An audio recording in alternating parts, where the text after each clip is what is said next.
ಏನಾಗಬೇಕಾಗಿದೆ, ಓದಿದ ಇವತ್ತಿನ ಎಜುಕೇಶನ್ ಸಿಸ್ಟಮೇ ಚೆನ್ನಾಗಿಲ್ಲ. ಯಾರು ಓದ್ಬೇಡಿ, ನೀವೆಲ್ಲ ಸೀದಾ ಬಿಸ್ನೆಸ್ ಮಾಡಿ, ನೀವೆಲ್ಲ ಕಂಟೆಂಟ್ ಕ್ರಿಯೇಟರ್ಸ್ ಆಗಿ, ನೀವೆಲ್ಲರೂ ಕೂಡ ಸ್ಟಾಕ್ ಮಾರ್ಕೆಟ್ ಅಲ್ಲಿ ದುಡ್ಡು ಹಾಕಿ, ನಿಮ್ಮಪ್ಪ ಮಾಡಿರೋ ಆಸ್ತಿನ ಬೆಳೆಸಿ ಸಾಕು. ಎಲ್ಲ ವೇಸ್ಟ್. ಇಂಡಿಯನ್ ಎಜುಕೇಶನ್ ಸಿಸ್ಟಮ್ ಚೆನ್ನಾಗಿಲ್ಲ. ಓಕೆ, ಇಂಡಿಯನ್ ಎಜುಕೇಶನ್ ಸಿಸ್ಟಮ್ ಚೆನ್ನಾಗಿಲ್ಲ ಅಂತ ಓದೋದ್ ಬಿಡಕ್ಕಾಗತ್ತಾ?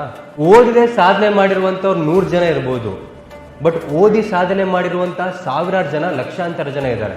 ಬಟ್ ಅದನ್ನ ನಾವು ಮಾತಾಡಲ್ಲ, ಅದನ್ನ ನಿಮ್ಗೆ ಯಾರು ಹೇಳಲ್ಲ. ರಾಹುಲ್ ದ್ರಾವಿಡ್ ಅವರು MBA ಮಾಡ್ಕೊಂಡಿದ್ದಾರೆ, ಕಿಚ್ಚ ಸುದೀಪ್ ಅವರು ಇಂಜಿನಿಯರಿಂಗ್ ಮಾಡ್ಕೊಂಡಿದ್ದಾರೆ, ರಮೇಶ್ ಅರವಿಂದ್ ಅವರು ಇಂಜಿನಿಯರಿಂಗ್ ಮಾಡ್ಕೊಂಡಿದ್ದಾರೆ, ನಮ್ಮ ಶಿವಣ್ಣ ಅವರು ಗ್ರಾಜುಯೇಟ್, ರವಿಚಂದ್ರನ್ ಅವರು ಗ್ರಾಜುಯೇಟ್, ಉಪೇಂದ್ರ ಅವರು ಗ್ರಾಜುಯೇಟ್, ರಿಷಬ್ ಶೆಟ್ಟಿ, ರಕ್ಷಿತ್ ಶೆಟ್ಟಿ, ಅನಂತ್ ನಾಗ್ ಅವರು, ದುನಿಯಾ ವಿಜಯ್, ಇವರೆಲ್ಲ ಫಿಲ್ಮ್ ಆಕ್ಟರ್ಸ್, ಇವರೆಲ್ಲರೂ ಕೂಡ ಗ್ರಾಜುಯೇಟ್ಸ್.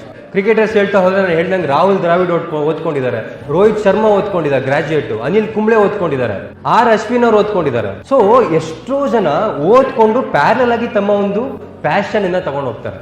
ಯಾರಿಗೆ ಒಂದು ಹಂತಕ್ಕೆ ಹೋಗಿ ಇವಾಗ ನಾನು ಆಕ್ಟಿಂಗ್ ಅಲ್ಲಿ ಪಕ್ಕಾ ಆಗ್ಬಿಟ್ಟಿದ್ದೀನಿ, ನಾನು ದೊಡ್ಡ ಹೀರೋ ಆಗೇ ಆಗ್ತೀನಿ ಅಂದಾಗ ಸ್ಟಡೀಸ್ ಬಿಟ್ಟಿರ್ತಾರೆ. ಇಲ್ಲ ಅಂದ್ರೆ ಅವ್ರ ಮನೆಯಲ್ಲಿ ಓದೋದಕ್ಕೆ ಪರಿಸ್ಥಿತಿಗಳಿರಲ್ಲ, ಕಷ್ಟ ಇರುತ್ತೆ, ಹಾಗಾಗಿ ಓದಿರೋದಿಲ್ಲ ಅವರು.